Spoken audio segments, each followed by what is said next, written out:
नमस्कार, ANB news देख रहे हैं आप। मैं हूं आपके साथ पल्लवी राजपूत और हमारे खास कार्यक्रम उत्तराखंड का महासंग्राम में आप सभी का स्वागत है। उत्तराखंड अधीनस्थ चयन सेवा आयोग में भर्ती घोटाले के बाद कई तरह के सवाल खड़े होने लगे हैं। एक तरफ जहां विपक्ष इस भर्ती घोटाले में सरकार को घेर रहा है, तो वहीं सरकार के ही लोग इसे भंग करने की मांग कर रहे हैं। देखा जाए तो उन छात्रों की भी टेंशन बढ़ गई है जिन्होंने आने वाली परीक्षाओं के लिए आवेदन किए हैं।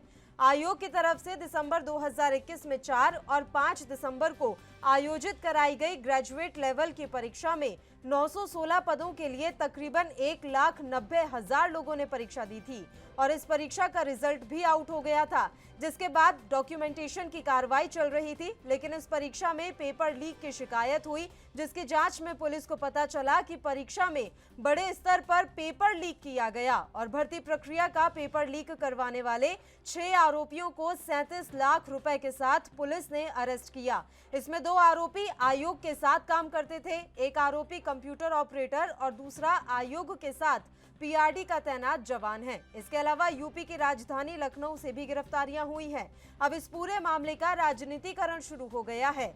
पूर्व सीएम हरीश रावत ने कहा कि उत्तराखंड में सरकार हर भर्ती में पैसा देख रही है और हर नौकरी की नीलामी कर रही है।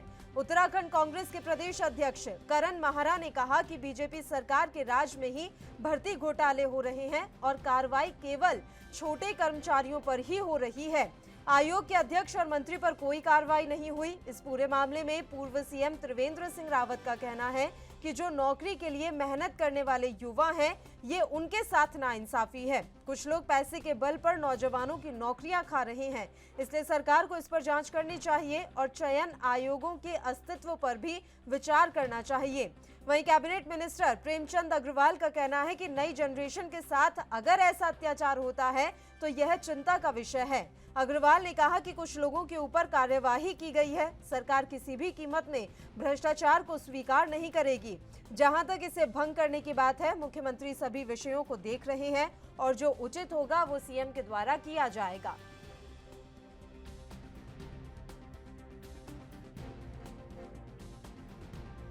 हर पल हर जगह इस सरकार में घोटाले हैं। हर नदी गाड़ गधेरे में ये बालू देखते हैं, बजरी देखते हैं, बोल्डर देखते हैं, उनको बेचते हैं। हर पोस्टिंग में ये पैसा देखते हैं और हर नौकरी की ये नीलामी करना चाहते हैं। तो ये जब आप जो है भ्रष्टाचार को इस रूप में पनपाएंगे तो इस राज्य को तो इन्होंने खोखला कर दिया भाजपा के लोगों ने। तो बड़ी चिंताजनक स्थिति है। हम एक दिन में तो उसको उलट नहीं सकते, हम तो उनके खिलाफ आवाज़ ही उठा सकते हैं। हम आवाज़ उठा रहे हैं। ये निर्णय तो जनता जनार्दन को करना है कि कहीं हमसे गलत लोग तो नहीं चुने गए। और हमारा मानना है कि भाजपा इस राज्य के प्रतिनिधित्व के लायक नहीं है। वही राजा वही मुंसिफ, अकबरा मेरे करूं कत्ल का दावा किस पर। खुद ही इनकी सरकार में भर्ती घोटाले होते हैं, खुद ही गिरफ्तारियां कर रहे हैं, गिरफ्तारी भी कर रहे हैं छोटे कर्मचारियों की। जो आयोग है उसके अध्यक्ष की कोई जांच नहीं, उसके अधिकारियों की कोई जांच नहीं। कोऑपरेटिव में भर्ती घोटाले होते हैं, बाद में निरस्त करी जा रही, कहीं पकड़े जा रहे हैं, लेकिन मंत्री जी पद पे बने हुए हैं, कहते हैं जांच होगी। मंत्री जी के रहते हुए कैसे निष्पक्ष जांच हो सकती है? ये जिस प्रकार से आप जानते हैं कि अधीनस्थ चयन सेवा आयोग के कुछ लोगों के ऊपर कार्रवाई हुई है और आप जानते हैं कि सरकार भ्रष्टाचार किसी भी सूरत पे स्वीकार करने की स्थिति में नहीं है, स्वीकार नहीं करेगी। माननीय मुख्यमंत्री आदरणीय धामी साहब ने इस पर बहुत कड़ा एक्शन भी लिया है और बिल्कुल ये तय मानिए कि किसी प्रकार का भ्रष्टाचार, किसी भी अनियमितता ये बर्दाश्त नहीं की जाएगी। जहाँ तक इसको भंग करने की बात है, क्योंकि माननीय मुख्यमंत्री सारे विषय को देख रहे हैं, आने वाले समय पे आपको इसके बारे में सकारात्मक जानकारी मिलेगी। और ये देखने में आ रहा है जहाँ पर भी ये इस तरह के आयोग हैं, उनमें जो राज्य सरकारों ने बनाया उसमें कहीं ना कहीं झोल है, कहीं ना कहीं कोई कमी है। एक तो ये है कि उस कमी को दूर किया जाए, अच्छा तो ये है। और नहीं किया जा सकता तो बच्चों के साथ बुरा नहीं होना चाहिए, होनहार बच्चों के साथ बुरा नहीं होना चाहिए। ऐसे लोग जो शॉर्टकट से पैसे के बल पर उनकी नौकरी ले लेते हैं, उनकी नौकरी खा जाते हैं, अगर देशी भाषा में हम कहें तो कदापि उचित नहीं है। मैंने ये कहा था कि इस आयोग पर इसको रहना चाहिए या नहीं रखना चाहिए, इस पर भी सरकार देखिए, हमने पहले ही कहा है, चूँकि नौजवानों से, युवाओं से और बेरोजगार युवाओं से जुड़ा हुआ ये मुद्दा है, इस मुद्दे पर जितनी सख्त से सख्त कार्रवाई हो सकती है वो करेंगे।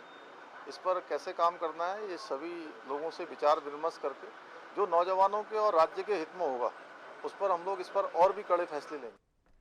और चलिए इस मसले पर अब हम चर्चा की शुरुआत कर लेते हैं। दो मेहमान इस समय हमारे साथ जुड़ गए हैं। मेहमानों से पहले आपका परिचय करवा देते हैं। कमलेश उनियाल जी इस समय हमारे साथ जुड़े हुए हैं, भारतीय जनता पार्टी के प्रदेश प्रवक्ता हैं, और शोभा राम जी हमारे साथ जुड़ गए हैं, कांग्रेस पार्टी के नेता। दोनों ही मेहमानों का स्वागत है ANB न्यूज पर। शोभा राम जी, शुरुआत आप ही के साथ करना चाहेंगे। उत्तराखंड अधीनस्थ चयन सेवा आयोग में भर्ती घोटाला जो सामने आया है, इस मुद्दे को कांग्रेस पार्टी बहुत जोर शोर से उठा रही है। लगातार आप लोगों के द्वारा प्रदर्शन किया जा रहा है। क्या मांग कर रहे हैं आप सरकार से इस पूरे मसले में?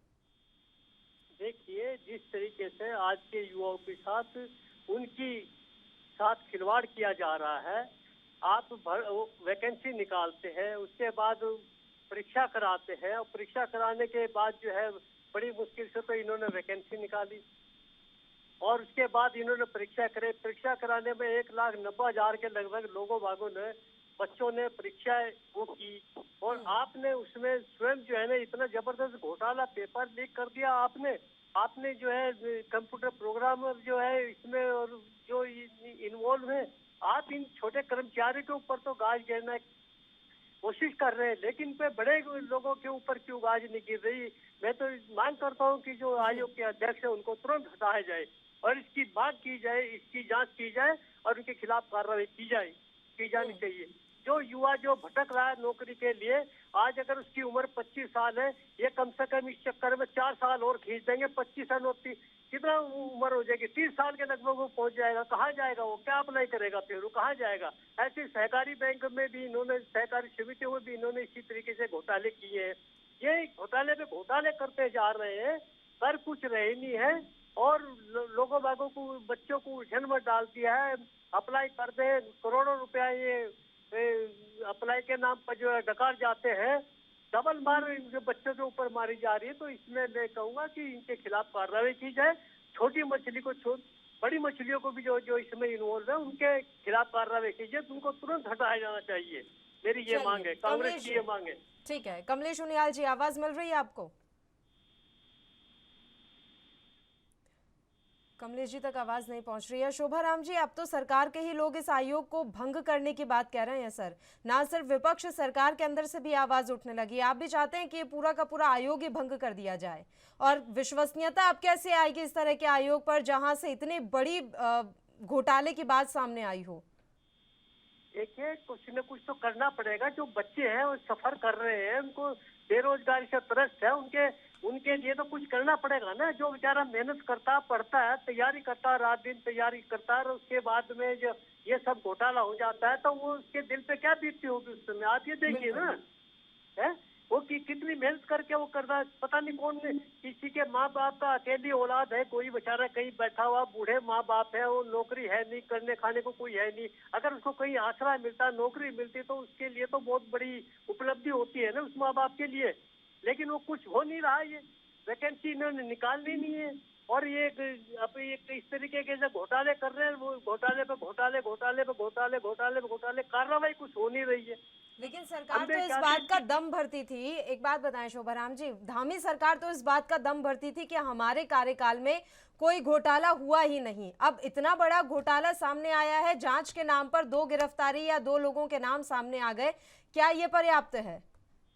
ये पर्याप्त नहीं है। पूरे आयोग की जांच की जाए, और उसमें जो इनका मुख्य है ना, उसके खिलाफ कार्रवाई की जाए, मंत्री को हटाया जाए तुरंत। हम तो ये मांग करते हैं। तो ऐसे कैसे निष्पक्षता होगी? जब निष्पक्षता तो तब होगी जब इनको हटाया जाएगा, तब निष्पक्ष जांच होगी। जब जांच करने वाले ही वो बैठे हुए हैं ऊपर, तो निष्पक्षता कहाँ से आएगी? उनके खिलाफ भी तो कार्रवाई होनी चाहिए। कमलेश उनियाल जी जुड़ गए हैं एक बार हमारे साथ। शोभा राम जी, उनका भी रुख कर लेते हैं। कमलेश जी, आवाज मिल रही है आपको? हाँ, मेरे को आवाज आ रही है। बताइए कमलेश उनियाल जी, इतने बड़े स्तर पर ये जो घोटाला हुआ है भर्ती में, आपके ऊपर बहुत सवाल खड़े हो रहे हैं, और अब तो सरकार के अंदर से ये आवाज आने लगी है कि सबसे पहले तो आप ये आयोग भंग करें। देखिए, जहाँ तक भारतीय जनता पार्टी जो हमारी केंद्र में हो चाहे प्रदेश की सरकार हो, हम लोग जीरो टॉलरेंस की नीति पे कार्य करते आ रहे हैं। और आप एक भी किसी मंत्री, किसी विधायक या किसी के ऊपर भ्रष्टाचार का कोई भी आरोप नहीं है। अगर आप तुलनात्मक अगर देखा जाए, मैं एक चीज आपके आगे कहूंगा कि जिस समय मुख्यमंत्री के पास अपने बेरोजगार संघ के अध्यक्ष शिष्टमंडल मिलने गया था, तत्काल हमारे मुख्यमंत्री पुष्कर सिंह धामी जी ने तुरंत महानिदेशक डीजी को आदेश किया। उसके आदेश के तुरंत बाद आप ये लगाइए 22 तारीख को ये लोग मिले, 25 तारीख को महानिदेशक ने इसकी जांच एसटीएफ को सौंपी। 2 जून को व्हाट्सएप के एविडेंस के माध्यम से एसटीएफ ने संबंधित लोगों को सूचीबद्ध किया जो इसमें थे। उसके बाद जांच चली। जांच 10 जून को अभिषेक वर्मा के माध्यम की गिरफ्तारी भी इसके अंतर्गत हुई है, जिसके अंतर्गत ये कहा जा रहा है कि जो अभी जो जानकारी में है और समग्र जानकारी में सबके भी है कि ये पेपर कहीं ना कहीं जहां जिस संस्था के माध्यम से, कंपनी के माध्यम से पेपर तैयार किया जा रहा था, वहां से लीक आउट हुआ। लेकिन मैं इतना भर नहीं, हमारे मुख्यमंत्री जी तो हमने तो कहा हमारी संवेदनशील तत्काल इसमें कार्रवाई है और इसमें जितने भी लोग दोषी पाए जाएंगे उनके साथ सख्त कार्रवाई की जाएगी। 6 आरोपियों की गिरफ्तारी हुई है सर अभी तक, और बार बार सवाल यही उठ रहे हैं कि आप क्या छोटी मछलियों को पकड़कर ये दिखाना चाहते हैं कि हम तो कार्रवाई कर रहे हैं? ऐसा कैसे संभव हो सकता है कि इतनी बड़े स्तर पर घोटाला हुआ हो और कोई बड़ी मछली इसमें नहीं इन्वॉल्व हो और आपके हाथ भी नहीं पहुंच पा रहे उस तक? देखिए, मैं एक चीज जहाँ तक बता रहा हूँ, चाहे बड़ी मछली हो चाहे छोटी मछली हो, चाहे हमारी सरकार का कोई नुमाइंदा हो, चाहे सरकार का कोई विधायक मंत्री, कोई भी व्यक्ति हो, हमारी जो सरकार है, हम भारतीय जनता पार्टी की केंद्र हो चाहे राज्य सरकार हो, हम लोग जीरो टॉलरेंस की नीति पे कार्य कर रहे हैं। इसके लिए सख्त कार्रवाई की जाएगी जो भी दोषी पाए जाएंगे। अब जांच संस्था एसटीएफ के माध्यम से जांच की प्रक्रिया चल रही है, जिसमें को गिरफ्तार भी किया गया। आने वाले टाइम पे जो भी साक्ष्य के आधार पर न्यायिक कार्रवाई होगी वो उनके खिलाफ कार्रवाई की जाएगी। कुछ आप समय सीमा बता पाएंगे कि कब तक हम इस पूरे मसले का खुलासा कर देंगे और जो वाकई में इस पूरे गिरोह का सरगना है उसे आप गिरफ्तार कर लेंगे? कोई समय सीमा तो तय की गई होगी ना। आप जिनसे जांच करा रहे हैं, क्या उन्होंने कुछ बताया अभी तक? मैं तो एक चीज कहूंगा आपको कि 22 मई के बाद 25 मई को इसमें आदेश किया गया।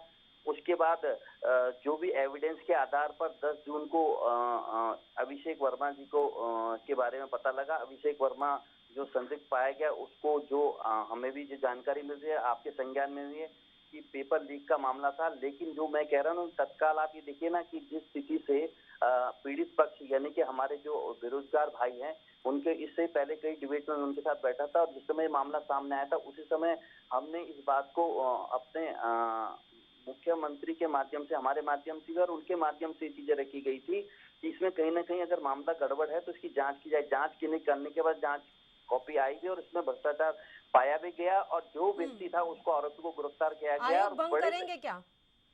देखिए, आयोग एक अगर आयोग की भंग करने की हम लोग बात करते हैं, ये एक सिस्टम है। आयोग एक पूरी एक यूनिट है जो इस तरह की परीक्षा करवाती है। आयोग में अगर रिफ्रेश करने की अगर जरूरत पड़ेगी, अगर आयोग में कोई चीज चेंज करने की जरूरत पड़ेगी वो की जाएगी।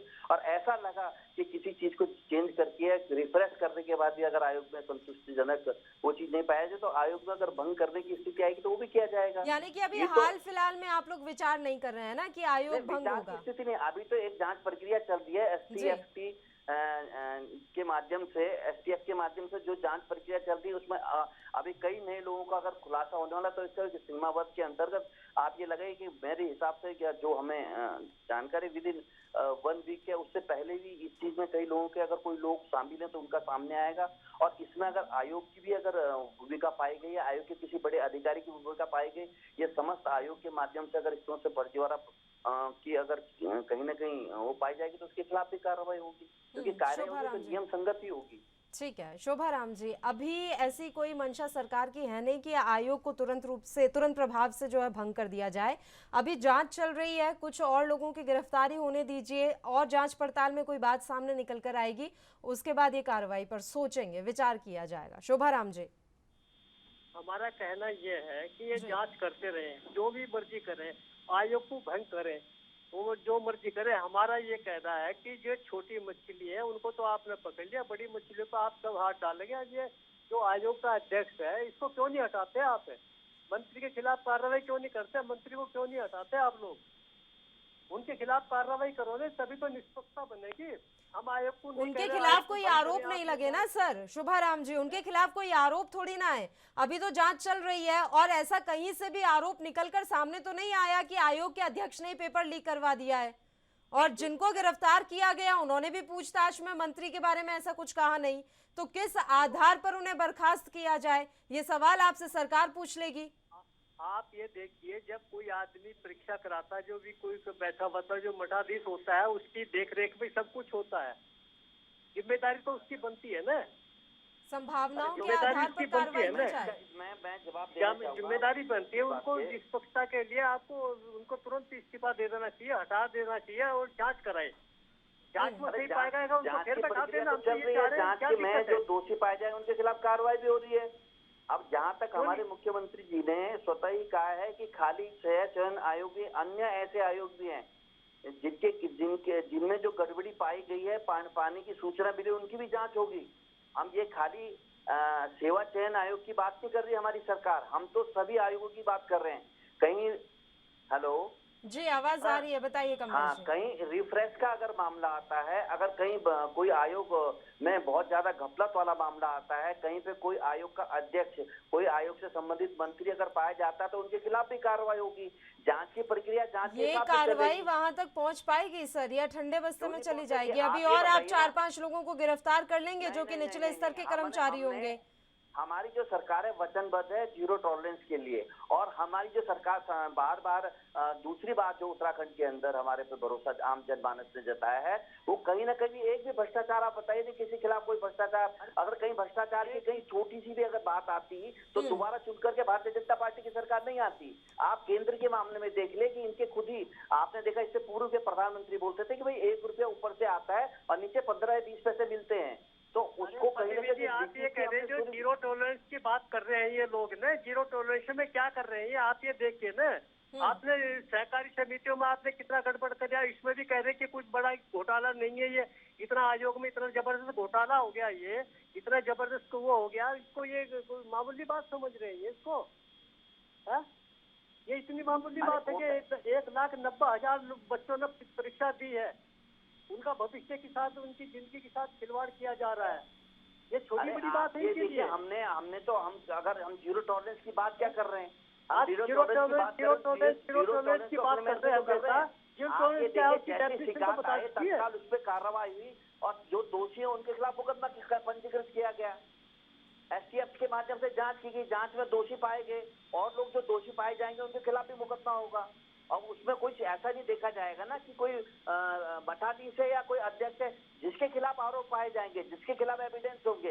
ये तो न्याय प्रक्रिया है ना, न्याय प्रक्रिया कोई भी अगर जांच एजेंसी जांच करती है तो किसी न्याय संगत करेगी ना। अब ऐसा थोड़ी कि साहब अगर नीचे अगर कोई स्थिति पाई जाती है तो कार्रवाई तुरंत एक टाइम लगता है, लेकिन हम तो एक चीज मान के चल रहे हैं। आप ये देखिए ना, हमारी संवेदनशीलता तुरंत मुकदमा पंजीकृत करके तुरंत आदेशित किया गया और आप ये लगाइए विदिन करीबन 15-20 दिन के अंतर्गत सर आज स्थिति ये है। अब पूरी आप पुरानी अगर जांचें देखिए, अगर अन्य सरकारों की हम बात करें तुलनात्मक, तो हमारे यहाँ तो इस तरह की कोई बात ही नहीं है। हम तो वचनबद्ध हैं। और जीरो टॉलरेंस के मामले में नीति आयोग की रिपोर्ट के हिसाब से आप पहाड़ी राज्यों में तीसरे नंबर पर खिसक कर पहुंच गए हैं सर। अगर हम जीरो टॉलरेंस की ही बात कर रहे हैं तो, और नीति आयोग की रिपोर्ट कौन तैयार करता है ये आपको भी अच्छे से पता है। हाँ, इनको ये मालूम नहीं है नीति आयोग को रिपोर्ट कौन लागू करता तैयार, इनको ये भी मालूम नहीं होगा मेरे ख्याल से।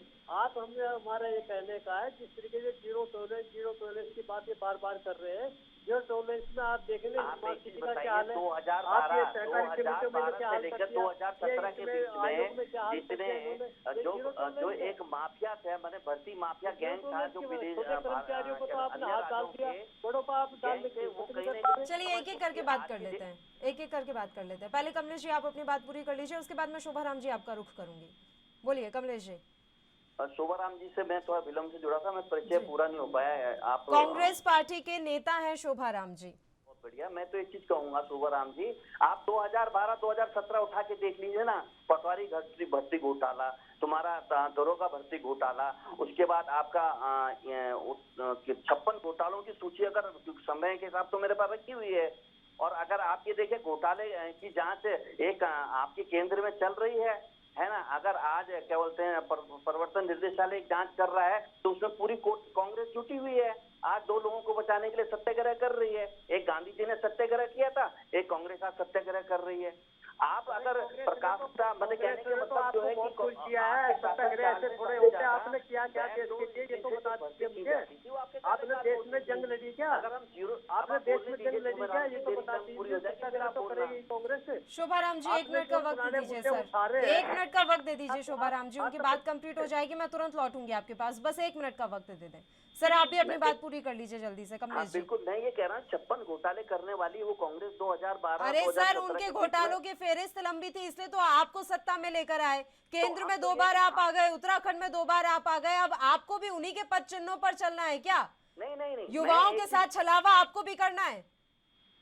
हम ये मैं बिल्कुल आपकी बात, मैं वही बात तो कह रहा हूँ। हमारी सरकार ने हमने तुरंत एक्शन लिया, तुरंत एक्शन के खिलाफ उसमें उनके खिलाफ मुकदमा पंजीकृत हुआ। और अगर कोई अध्यक्ष या मंत्री भी अगर इसमें जांच के दायरे में आता है तो उसके खिलाफ कार्रवाई हम तो सवाल यही है ना कि जांच का दायरा क्या आप इतना बढ़ा पाएंगे कि आयोग का अध्यक्ष, मंत्री या कोई विधायक इसमें शामिल हो पाए? यही तो देखने वाली बात है कि ये जांच का दायरा इतना बढ़ेगा या नहीं बढ़ेगा। शोभाराम जी, जांच का दायरा बढ़ेगा अगर इसमें आवश्यकता पड़ेगी तो इसमें जैसे विचार नहीं चलेगा तो अगर किसी अन्य व्यक्ति के या किसी रिटायर्ड जज के माध्यम से भी अगर जांच कराई जाएगी तो स्वतः ही ठीक है। शोभाराम जी, आप ये देखिए, आते कांग्रेस के ऊपर ये सवाल उठा रहे हैं, ये सवाल तो विपक्ष पूछता है सत्ताधारी पार्टी से, ये उल्टा कांग्रेस के ऊपर वो कर रहे हैं। हमें तो इनसे पूछने का हक है, हम तो विपक्ष में है। आप ये पिछले घोटाले की बात करें तो 2 बार सत्ता में बैठे, केंद्र में भी 2 बार यहाँ बैठे, जांच क्यों नहीं करते? क्यों नहीं खुलासा करते? क्यों नहीं नाम लेते? क्यों नहीं अरेस्ट कराते? अब कोई आदमी देखे कि जो इनके खिलाफ कार्रवाई करेगा, बोलेगा, उनके पीछे ईडी लगा दे, उनके पीछे सीआईडी लगा दो, उनके पीछे जांच करा दो, उनके पीछे छापेमारी करवा दो, यही काम करेंगे ये लोग।